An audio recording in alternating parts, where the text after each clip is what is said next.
Write the world-changing book that will help grow your personal brand and your business as it makes the world a better place. Welcome to the Author's Corner, hosted by Robin Colucci.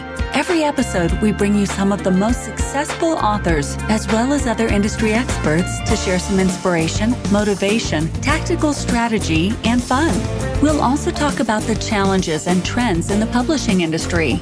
Don't get stuck in the idea phase. Join the Author's Corner today. Start writing the book you've dreamed about. I'm Robin Colucci, and welcome to the Author's Corner.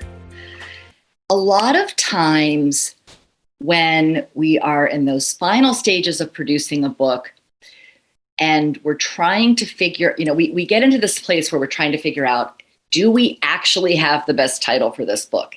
And what is the best cover design? And how are we going to figure this out?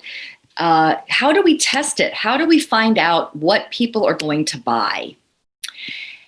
And I came across, through my membership in the Forbes Business Council, I came across a fellow member, Kim Kohatsu, who's the Chief Marketing Officer at PickFu.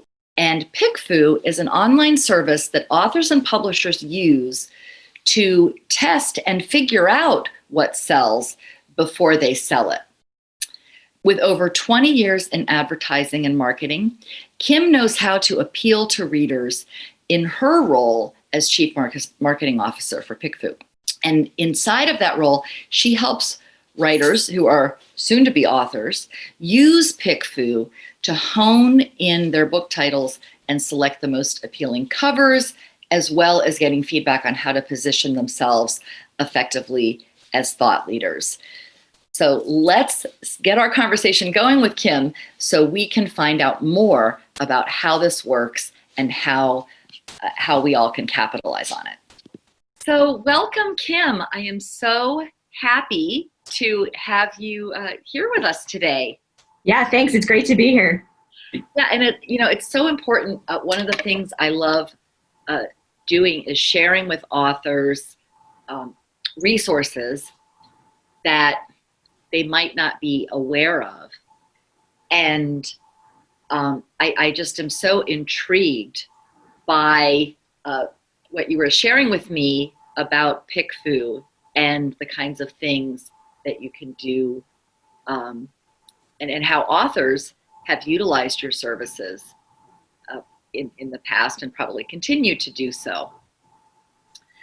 So, well, let's just dive right in. Why don't you tell me a little bit about, what PickFu is even, and then a little bit, steering it towards authors and what could be useful for authors. Absolutely, sure. So PickFu is an online service where companies big and small do all kinds of market research. And the company was founded back in 2008. And actually, authors were one of the first customer segments that kind of discovered the usefulness of the product. So, there were some pretty influential authors, who write about the publishing process that stumbled upon PickFu and began to see how it's useful to really hone in on the marketing aspects of a book launch. So things like your book title, your book cover design, your blurb, even your author bio, things like that. How do you sell a book? Well, we've always found that the best way to do that is, before you launch, before you go into publication, ask readers what they want, ask readers what they prefer.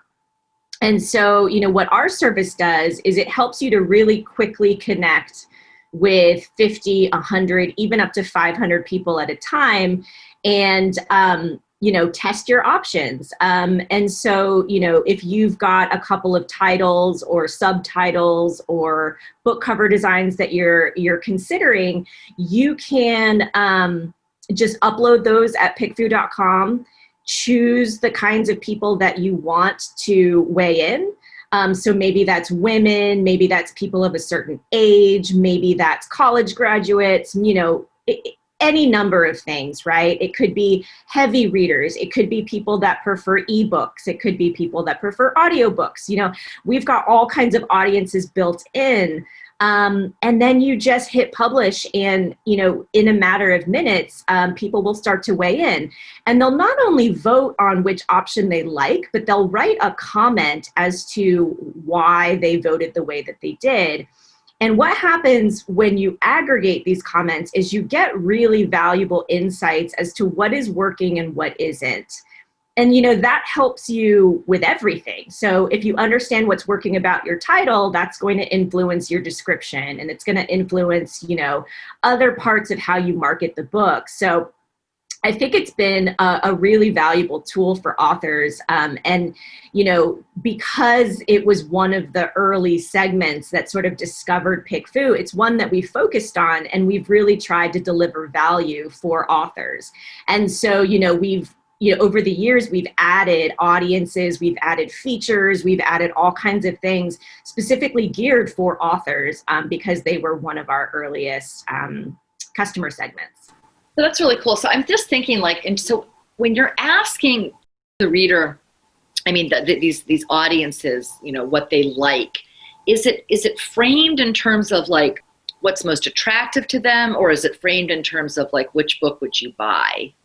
Yeah, well, the nice thing about PickFu is you can actually write your own question. We do have suggested prompts because I feel like, some people do get hung up, I don't know how to frame this, right? But what a lot of people do is they say, which would you rather read? Which would you rather buy? And sometimes, you give a little bit of background, it's a book about X, Y, or Z. Which one would you pick up? Or, it kind of depends on what you're going for. I always find that almost you almost want the things to speak for themselves, right? Especially when you've got a book description or a cover, right? It's going to live out there by itself. You're not going to be there to explain it, right? I think I'd want to just see what Yeah, so a lot of times I always say keep your question plain, and try to be as objective as possible because you want whatever it is you're testing to do the work for you. Exactly. Yeah, I think that one of the big tests of a title is, does it, a good title and a subtitle should tell the reader exactly what it's about and exactly what they'd get out of reading it. So if you have to explain what it's about, that's probably your answer right there. Exactly, right. And it's tough, when you're working on a manuscript, you're so close to it. It's really hard to be objective. And I think what's really valuable is when you go out to people who don't have that same proximity to the project, it really helps you kind of get out of your own head. Yeah, absolutely. And to get that objective view. And so I know you said you work a lot with self-published authors, but of course this could also apply to traditionally published authors. Yeah, absolutely. We have a great case study on our website about this author named Albert Podell, and he wrote a travelogue. He had been, I think, to every country in the world. And, he wrote a book about it, and he was actually in a disagreement with his publisher about the book cover because he really felt strongly that, the cover he preferred was the way to go. And so almost to prove his publisher wrong, he brought it to PickFu. And, it's just funny how, again, you kind of get out of your own head. And, what's great is, that book went on to become a New York Times bestseller. And I think, it just sort of proves that, give the people what they want, Hold on a second. I have to ask you, was he right or was his publisher right? His publisher was right. I knew it.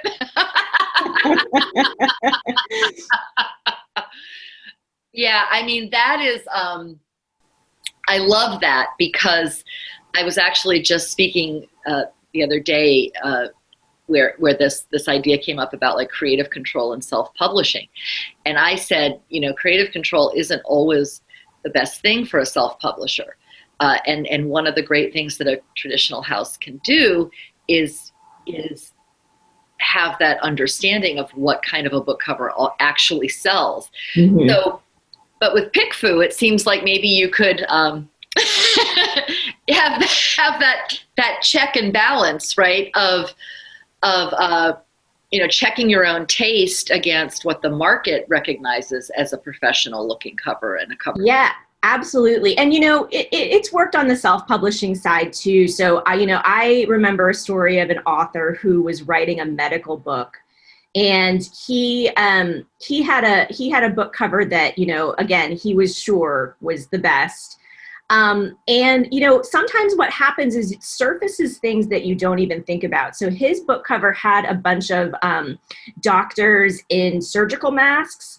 And what he didn't realize was, people kind of find that scary. It's very intimidating. And you don't want to necessarily look at doctors, whose faces you can't see. And that was something that he hadn't even considered. Right. And so I think that, bringing those things to light is really important. And if you are self-publishing, doing that, especially before you launch, right? Before you put it out for sale, definitely have those things, locked down and in good shape, because, you can't take it back. You can shift your assets over time, but, the Kindle bookstore isn't going to forget that, you didn't launch very well. Right. And so it will hold those things against you. Mm-hmm. Absolutely. Yeah. And that really is so valuable. And I was thinking of that also, like, in the traditional space, I can think of some really key times, like sometimes even with the agent, right, where you're going back and forth on the title that you want to present to publishers. And, the agent has their opinion. Sometimes it's the same, sometimes the client likes the agent's ideas, sometimes they don't. Usually they come to some sort of consensus. But wouldn't it be great to have this other sort of third-party resource where you could go take it to the people, and not just the people. Let's talk a little bit about that, because I think one of the things that's really interesting about what you're offering at PickFu is that you've got these audiences segmented. So, how do you get people to raise their hand for this? Like, are they just people who have enormous amounts of time on their hands, or yeah, it's a great question. So we have about 10,000 ready to go survey respondents. And, it differs. For some people, this is a side gig. For some people, they spend quite a bit of time.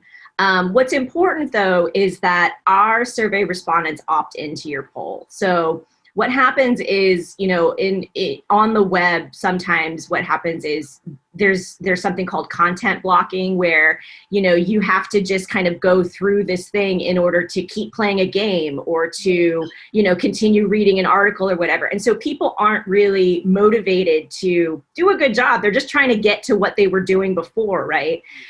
We don't do that. So our survey respondents are paid. And we've got a lot of quality controls for vetting. So we've got a combination of machine learning controls as well as human controls, just to make sure that people take these polls seriously. And part of our interview process when people come into the PickFu panel is, we learn about their habits. So we learn things like, what's the highest level of education they attained? What kind of products do you buy? What kind of behaviors, are you involved in? Like, what's important to you, sort of thing. And what that's really helped us, offer not only speed, but also quality. So you can come to PickFu and, depending on the audience segment you choose, your poll could be finished, with 50 responses within, a half an hour. Yeah. So it's very fast, and you get this feedback very quickly. And what's great as we've grown and as we've, kind of continued to improve the product is, depending on your subject matter, you can get pretty, pretty targeted as far as what kind of readership you're going for. So as I mentioned, we've got a lot of things around reading habits, but we've also got, segments like, avid home cooks. So if you're writing a cookbook or, something like that, or we've got, people that travel quite frequently. So if you're writing a travel book, that could be a great segment. We've got, vegetarianism, we've got hiking, we've got, people that, use a lot of like body care products, if you're writing about self-care or, anything like that. I mean, there's a lot of ways it can go. And you can mix and match sort of the traits that you use. So, if you want women who are college graduates of a certain age, you can absolutely do that. So there's a lot of ways that you can go about building that audience. Yeah, that's really a cool aspect of it, is that you can target it, because one of the things that is like one of the first things people should do before they write a book is to figure out who it's for. Absolutely. They don't always do that when they're on their own, but that would be a good goal. And so really you should know very early on in the process, which audience segments to go after in terms of getting that feedback. And that was another interesting thing, is like how quickly the turnaround is. Right. Yeah. So like I said, I mean, these people that are part of the panel, it's a first come, first serve sort of process. And so if you qualify for the poll, so like, let's say, you meet all the targeting parameters, you're, as a panelist, you are incentivized to, really respond quickly. And that's how, we've managed to deliver that speed. Oh, gotcha. That makes sense. Sure. So the early bird, as they say. Exactly. Yep. That's pretty exciting. So, so you help with, is it primarily titles and book covers, or are there other kinds of questions that authors are looking for answers to? Yeah, I mean, it is, I would say, primarily titles and covers. I mean, I feel like those are such critical aspects of your book marketing, but it can be other things too. I mean, I think we have an interesting case study where the L. Ron Hubbard book, the title is escaping me right now. There were a few of them, but I can't. Yeah. Well, anyway, this author was tasked by the publisher to basically rewrite the book description. And, we've got a story up on our blog about his process for going through that. But what he did essentially was he did all this research, and he came up with a few drafts. And then what he did was he took his draft and then the old publisher's draft that he, was tasked with updating, and, put it to the PickFu panel and saw what happened. And what was interesting was, some people in the panel were familiar with the book. And the important thing to remember is you're not writing a book report, right? It's to sell this book. It's not to describe the book, right? It's not to it's not to tell the plot, right? It's to tell you why you want to read it. And so, those sorts of things are really important. So yeah, I would say book blurbs are another really interesting thing. But I mean, also, I think, there's been other kinds of interesting questions too, even like, character names, or, which bio makes me sound more authoritative, or, things like that, I think are also good to just sort of see, because, that's part of how you market your book too. Well, I gotta imagine there's gotta be some limit on like the length of what you would send them. Like, cause like, for example, an author bio on the back of a book jacket is shorter than the about the author, which is usually inside the book. So, right. Do you guys have parameters on limits? Yeah. So, again, because focusing on speed, these polls are meant to no full manuscripts. I'm sorry, what? I said no full manuscripts. No full manuscripts. Yeah. Okay, good. That is a no-no. The polls are meant to be completed fairly quickly, right? So when it comes to a text input, we do have a character limit. I believe it's 2,000 characters. Oh, still. Now you could get around that. You could, upload like an image of about the author if you wanted to, right? But it really just depends. I mean, like I said, there are quality controls. So if there's anything that, seems abusive or that, doesn't kind of takes too long, those things can be flagged by our system. But you're right. Like, yeah, you definitely, you can go up, like I said, like up to 2,000 characters, and, that'll get you a pretty substantial amount of text. So yeah, that's a decent amount of text. Certainly enough for a blurb on the back of the book. Right. So very cool. Very cool. So I'm just curious. I'm thinking about what have I not asked you about this that I really should ask. I remembered the title of the L. Ron Hubbard book. It's Battlefield Earth. Okay, yes. Okay. Right. That's okay. That makes sense. Yes. Good. Yes, and that is a memorable title. So there you go. Yes, it is. Exactly. And what's funny is there's all of these stories about, right, like The Great Gatsby had these like horrific other titles that F. Scott Fitzgerald was thinking about. I mean, it's just, nobody's immune to this, right? You can be a really fantastic, published, credible author and still get blinders, right? So I think there's a myth. I don't know if this is true, but I heard that Napoleon Hill's working title for Think and Grow Rich was something like "Use your noodle to make a boodle" or something. I mean, it might be a myth, but it could be true. I mean, it's plausible enough to be true. He's well over 70 million books sold. Of course, he's been gone a while, but I mean, same thing with like the 40-hour work week, right? Tim Ferriss's book. There were all kinds of crazy titles that just wouldn't have resonated, wouldn't be memorable, wouldn't do what a title needs to do.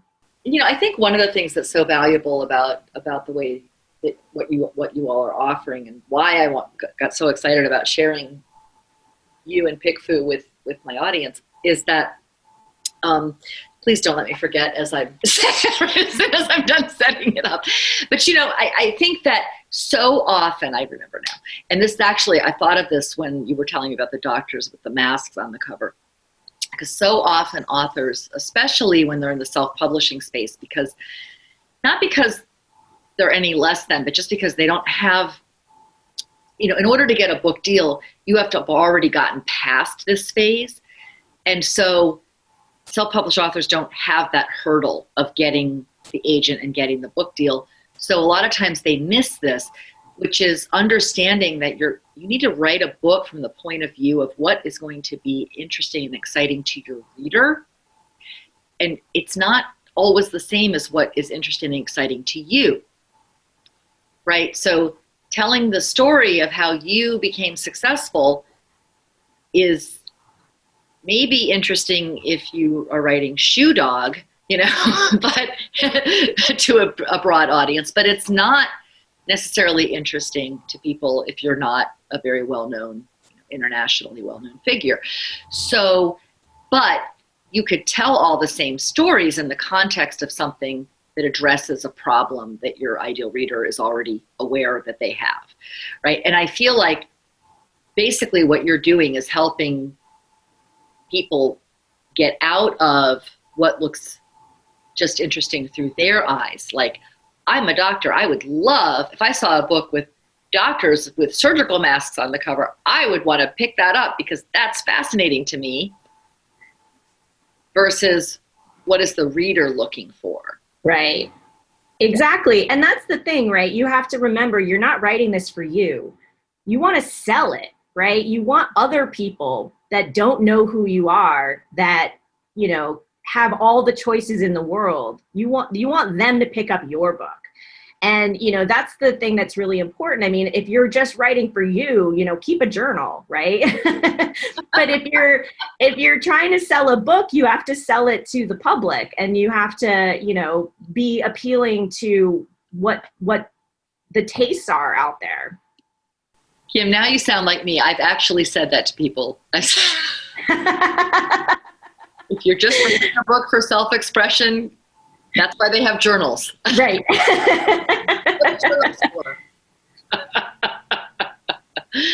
Very good. And so, one of the other things I think is really cool is the way that you all, because you have these built-in audiences, you're able to actually offer this service at a very, reasonable price, which we don't have to mention on the, people can go to pickfu.com and see your pricing.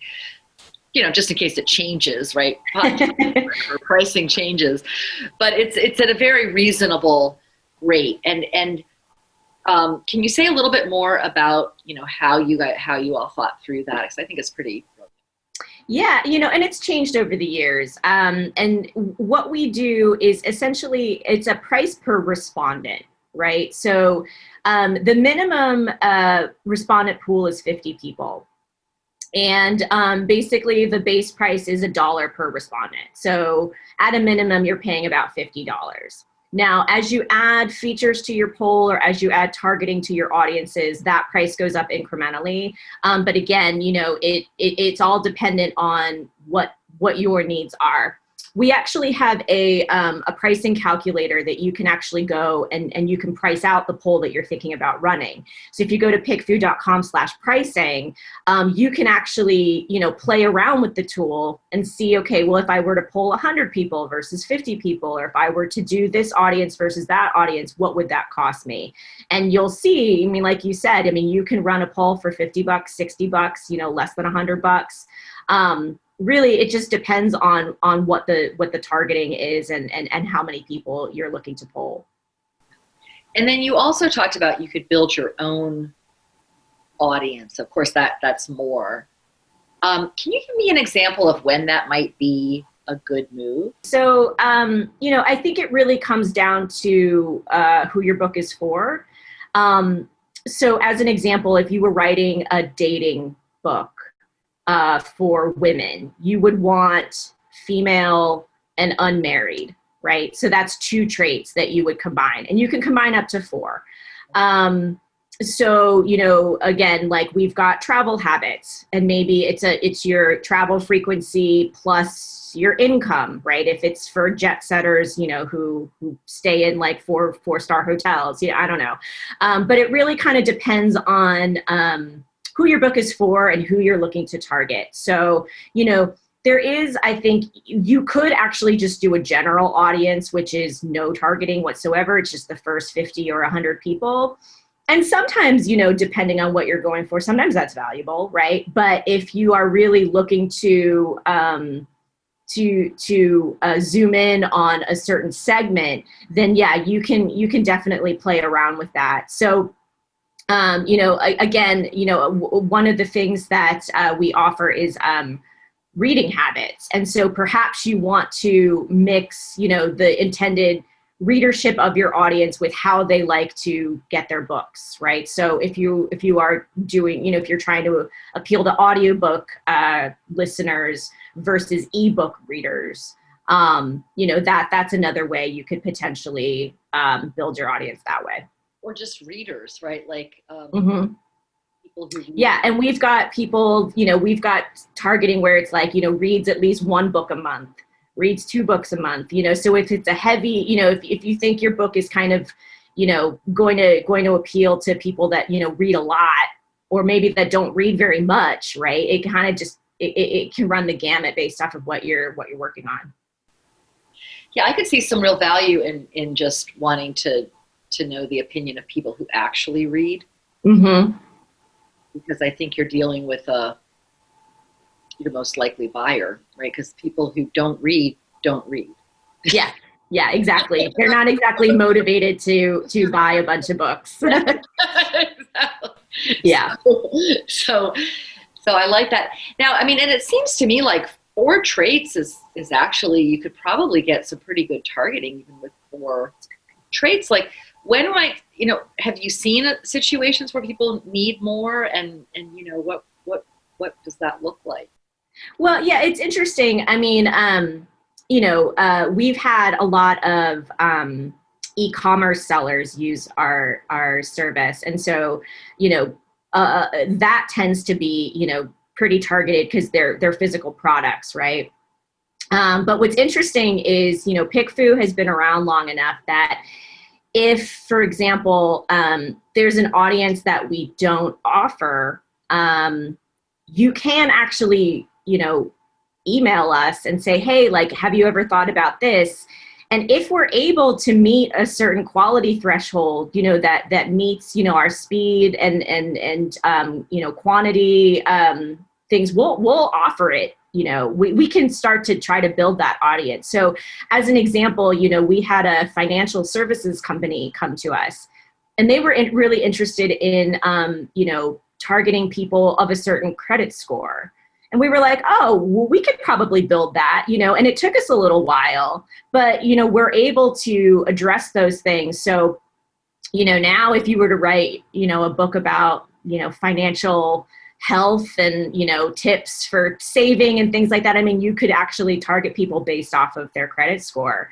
And it's a range, it's not an actual score, but but yeah, I mean, it's great because we're a small enough company that you can absolutely approach us. Somebody will always, you read your email and respond, and like I said, if we're able to deliver that, we absolutely will. Yeah, and I could see how you build it, and then people can use it over and over again. Right. So, and it sounds like the people that are responding to these surveys, aren't necessarily just like sitting at home with nothing else to do. Like, it sounds to me like, just from a little bit you've shared, like about education level and income level, I mean, would you say that this is a pretty, like, you can tap into, I'm thinking about like a business book, right? Mm-hmm.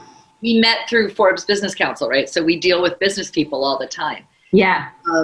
Do you find that there's people responding to those surveys who might be in a more of a B2B kind of dynamic than a... Oh, absolutely. Yeah.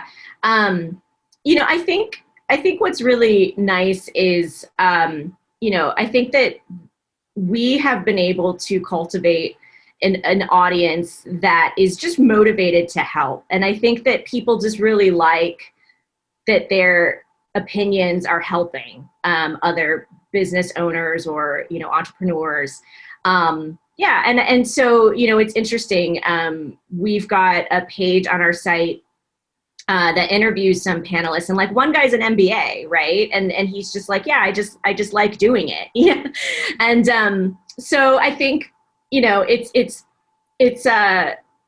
people's motivations are different. I mean, right? Like, some people, maybe they have a desk job and, it's just something that they do while they sit at their desk, or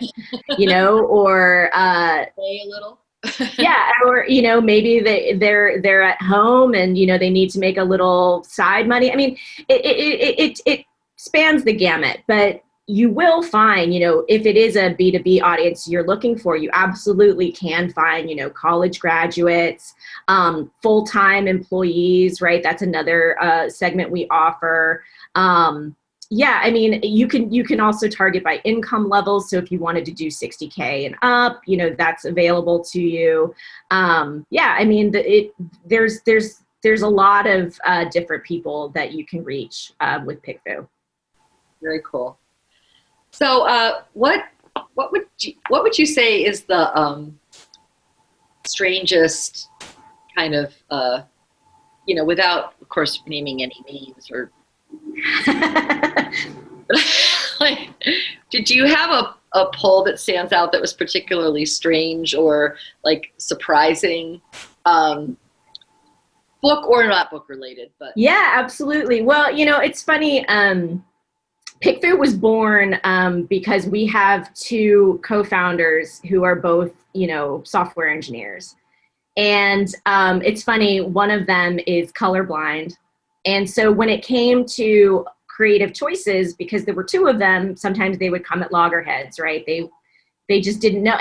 And so they basically built it for themselves to break the tie, right, between the two of them. And so, you know, coming from that background, yes, like we've seen a lot of just interesting polls, but, you know, it's really funny how many applications there can be.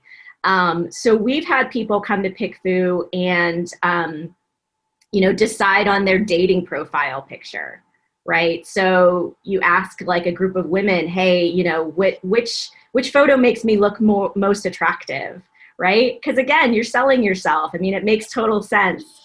Our co-founder, John, when his wife was pregnant, he was very concerned about some of the names that they were considering. And his poll was, pretend you are a schoolyard bully. How would you make fun of this name? And he had 50 people just, you know, go at it. Like, what could you possibly throw at this name, you know? Oh my And yeah, so now I want to be on the survey. I want to answer those kinds of questions.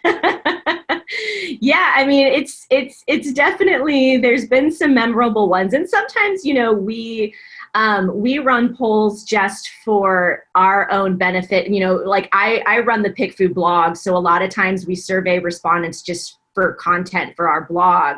So for example, this past Mother's Day, we did one where it was like, what's the worst Mother's Day gift you ever either gotten, heard of, or, you know, received? And we got some great answers, you know.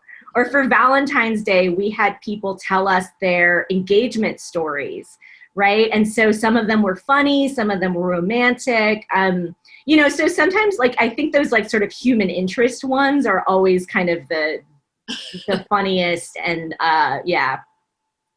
I love that it was created to break a tie. Yes, absolutely. Yeah. That would be the last thing I would think of. I know, let's build some software. Yeah, I mean, that's the last thing I would have done. But if you knew Justin and John, our co-founders, you would say, yes, that's exactly what you would do. Yeah, makes total sense. You know, and the bullying thing is a real thing. PickFu didn't exist when I had my kids, but I remember thinking, you know, what would be the potential teasing and I chose some names I think are pretty tease proof. But yeah, those are really fun. Well, is there anything else that you would like to share that I didn't ask that you think our listeners need to know? Well, you know, I think we covered it, but, you know, if anybody out there listening, you know, wants a demo or wants to get in touch, I mean, certainly go to our website, use our chat function, or just email us info@pickfu.com, and we'll definitely answer your questions. And, you know, we can help set you up for success. It's very exciting. I can't wait to use it. And it's P as in Paul, ICKFU.com. Correct. Great. And we'll have that link on the show page as well. So Kim, thank you so much for coming on today and sharing with us about this amazing resource. Yeah, I really enjoyed it. Thanks for having me. You're very welcome. It's a pleasure.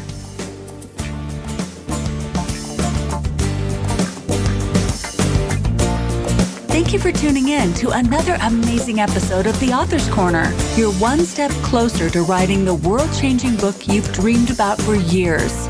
To access today's show notes and other helpful resources, simply visit our website at theauthorscorner.com. A positive review would be appreciated. Until next time.